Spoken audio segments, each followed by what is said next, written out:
বন্ধুরা, আজ আমি আপনাদের সামনে হাজির হয়েছি এমন এক মানুষকে নিয়ে যাকে আমরা সবাই টেলিভিশনে দেখেছি, যিনি সাপ খেয়েছেন, কাকটার মধ্যে রাত কাটিয়েছেন, বরফের মধ্যে সাঁতরেছেন আর বন্যা জন্তুর সঙ্গে লড়াই করেছেন। নামটা শুনলে আপনার ভিতরে অ্যাডভেঞ্চারের মতন আগুন জ্বলে উঠবে। তিনি হলেন বিয়ার গ্রিলস। কিন্তু জানেন কি, এই মানুষটি জীবনে শুধু বনের মধ্যে টিকে থাকার গল্প নয়, এটা হলো সংগ্রাম, সাহস আর হাল না ছাড়া মানসিকতার গল্প। আজ আমরা কিছু সময় ধরে শোনাবো তার জীবন আসল কাহিনী, আর শিখবো কিভাবে আমরা নিজের জীবনকেও বিয়ার গ্রিলসের মতো স্পিড আনতে পারি। জন্ম 1974 সালে ইংল্যান্ডের আইল অফ ওয়াইটে। ছোটবেলা থেকে প্রকৃতি, পাহাড়, সমুদ্র সবকিছুর প্রতি এক ধরনের অদ্ভুত টান ছিল তার। বাবার কাছ থেকে শিখেছিলেন নৌকা চালানো, পাহাড়ে ওঠা আর বন্যার প্রকৃতির সঙ্গে মিশে থাকা। স্কুলে পড়াকালীন তিনি মার্শাল আর্ট শিখতেন এবং নিজের ভিতরের সাহসকে গড়ে তুলতেন। বন্ধুরা, ছোটবেলার স্বপ্নগুলোকে হেলাফেলা করবেন না। হয়তো আজ ছোট মনে হচ্ছে, কিন্তু একদিন সেই স্বপ্নকে আপনাকে আলাদা করে তুলবে।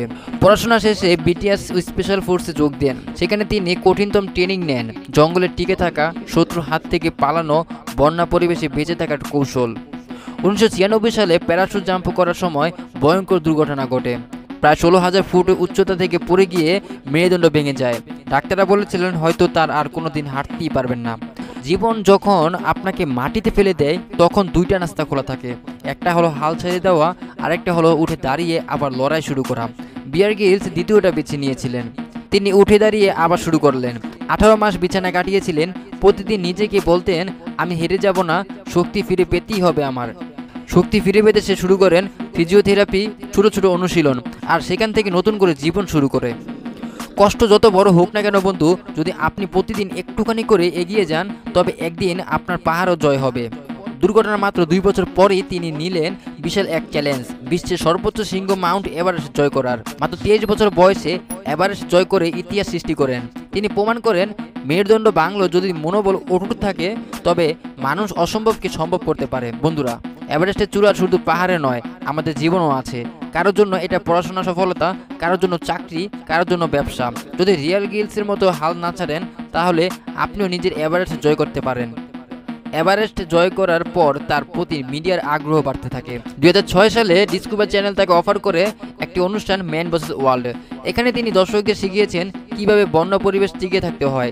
সাপ খাওয়া, কাদা পান করা, বরফে রাত কাটানো, জঙ্গলে রাত কাটানো, সবকিছু মানুষকে অবাক করে দিয়েছেন। ধীরে ধীরে তিনি বিশ্বব্যাপী অনুপ্রেরণা প্রতীক হয়ে উঠলেন।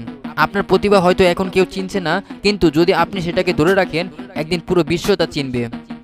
বিয়ার গ্রিলস সবসময় বলতেন, তিনি ভক্তদের শেখাতেন, ভয়কে জেতার একটাই উপায় আছে, তাই হলো ভয়কে মোকাবেলা করা। জীবন সবসময় সহজ হবে না, কিন্তু আপনি যদি সাহস করেন, ভয়কে জয় করেন, তবে একদিন আপনিও মানুষের অনুপ্রেরণা হয়ে উঠবেন। শুধু অ্যাডভেঞ্চার নয়, বিয়ার গ্রিলস একজন পরিবার কেন্দ্রমুখী। তিনি প্রতিদিন প্রার্থনা করেন এবং ঈশ্বরের উপর আস্থা রাখেন। সফলতা তখনই পূরণ হয় যখন তার সঙ্গে থাকে ভালোবাসা, পরিবার আর কৃতজ্ঞতা। বন্ধুরা, বিয়ার গ্রিলস আমাদের শিখিয়েছেন, শরীর ভাঙলেও মন ভাঙতে নেই। পাহাড় যতই উঁচু হোক না কেন, ওঠা সম্ভব। ভয় যত বড় হোক না কেন, সাহস দিয়ে জয় করা যায়। তাহলে প্রশ্ন হলো, আপনার জীবনে এভারেস্ট কি? আপনি কি লড়াই করতে প্রস্তুত, নাকি মাঝপথে হাল ছাড়বেন? আজকে গল্প থেকে যদি একটা শিক্ষা নেন, সেটা হবে হাল ছাড়বেন না। যখন আপনার চারপাশে অন্ধকার মনে হবে, মনে রাখবেন, সূর্য উঠবেই, আপনিও পারবেন। কারণ বিয়ার গ্রিলস যদি পারে, আপনিও পারবেন।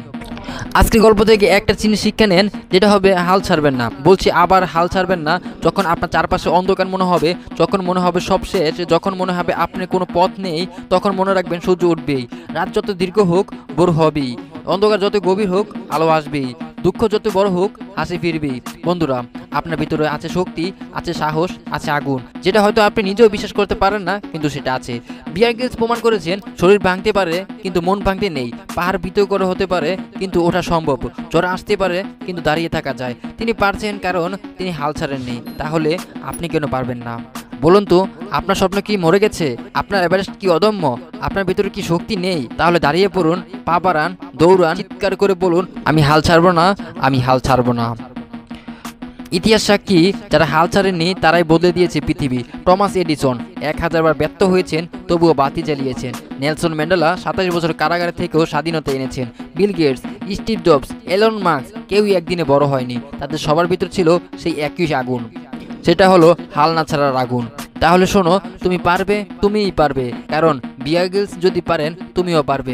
এখান থেকে প্রতিদিন সকালে আয়নার দিকে সামনে দাঁড়িয়ে বলো, আমি হাল ছাড়বো না, আমি আমার পথ বানাবো, আমি আমার এভারেস্ট জয় করব। বন্ধুরা, আজ থেকে এই মুহূর্ত থেকে তুমি আর আগের তুমি নও, তুমি নতুন, তুমি একজন বিজয়ী।